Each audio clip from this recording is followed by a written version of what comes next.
Olá pessoal, bem-vindos de volta ao Whispers and Secrets of a Simple Life. Eu sou a Alexandra Cardoso e esta vai ser uma mini review de um livrinho de nome Crónicas de Ramírez, de Luís Silva. Ainda é um livrinho grande. Este livro no século XII. Portanto, não é uma época que eu leia muito em livros de vampiros. Normalmente esta época, não porque eles não existem, porque eles de certeza que existem, mas às minhas mãos nunca me chegou uma história de vampiros nesta época, totalmente nesta época, porque normalmente eu leio em termos de que são flashbacks em histórias mais contemporâneas de vampiros. Não é uma época que particularmente seja interessante para mim. Eu não sou uma historiadora, não sou muito, a partir de uma certa altura da nossa história mundial, eu deixo-me de interessar um bocadinho pela história, porque é muita política, é muita coisa, lá pelo meio, e eu não sou muito de... As minhas notas sempre foram 3, a não ser em termos do que são a história pré-histórica ou a seguir, em termos do que são os antigos impérios. Mas é uma história interessante, lá porque a época em si não me atrai. Não quer dizer que não seja interessante a história. É uma história interessante. Começa com, de alguma forma, a transformação de Ramírez em vampiro após certos acontecimentos, após um momento que é bastante trágico. Portanto, a transformação dele não é pacífica, digamos assim. E depois vemos, é possível ler certos momentos numa espécie de diário, em cartas que ele envia para quem lhe ensinou tudo, do que é a política vampírica, da maneira como os vampiros devem atuar ou não, e essas coisas todas. Ele vai enviando cartas a essa pessoa e, portanto, vamos podendo ver certos momentos que ele acha importantes transmitir. E claro, vemos a perspectiva dele ao longo que a narrativa vai passando e vemos a perspectiva de outras personagens, sejam amigas, sejam inimigas de Ramírez. E também vemos certos momentos que têm a ver com a família dele. Não será propriamente família, mas que é porque ele é um fidalgo castelhano, portanto, ele não é propriamente uma pessoa pobre que foi transformada em vampiro, ele é um fidalgo que foi transformado em vampiro e que de alguma forma ainda tem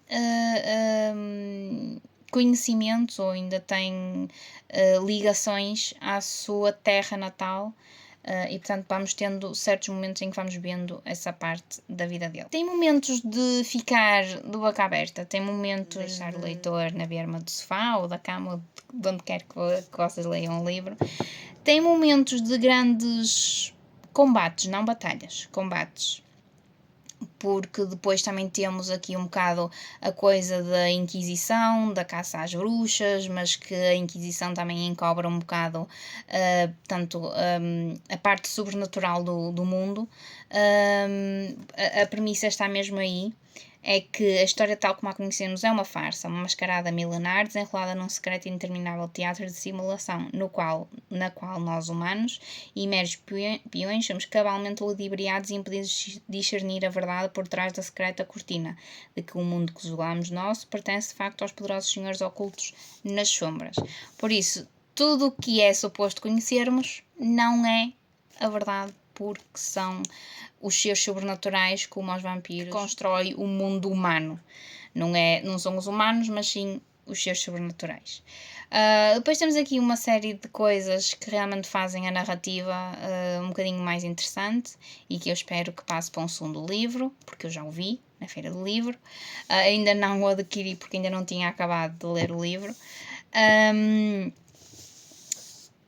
E que realmente torna a narrativa e a passagem do tempo um bocadinho mais interessante. Achei de vez em quando que era um bocadinho lenta a passagem do tempo, ou pelo menos a maneira como... Não acho que seja uma narrativa fluida, mas não deixa de ser uma história que vale a pena ler e que tem que ser lida com tempo e com cabeça e para se entender toda, lá está, a política que eu não gosto desta parte da história do século XII passa um bocadinho para esta história sobrenatural.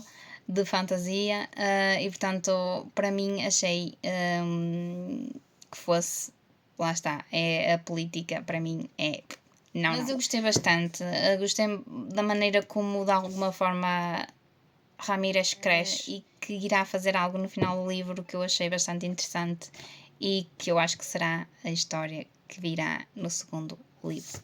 Por isso, se já leram esta história, digam-me o que é que acham, deixem o vosso comentário em baixo. Se ainda não leram, eu aconselho a quem gostar de histórias diferentes de vampiros e que não estejam habituados a ler, não é? Se só estão habituados a ler livros contemporâneos sobre vampiros, provavelmente irão estar com o pé atrás a ler a história, mas eu aconselho a quem gostar histórias de vampiros diferentes e que este livro ainda não vos tenha chegado às mãos. Por isso, fica aqui a minha sugestão e até à próxima.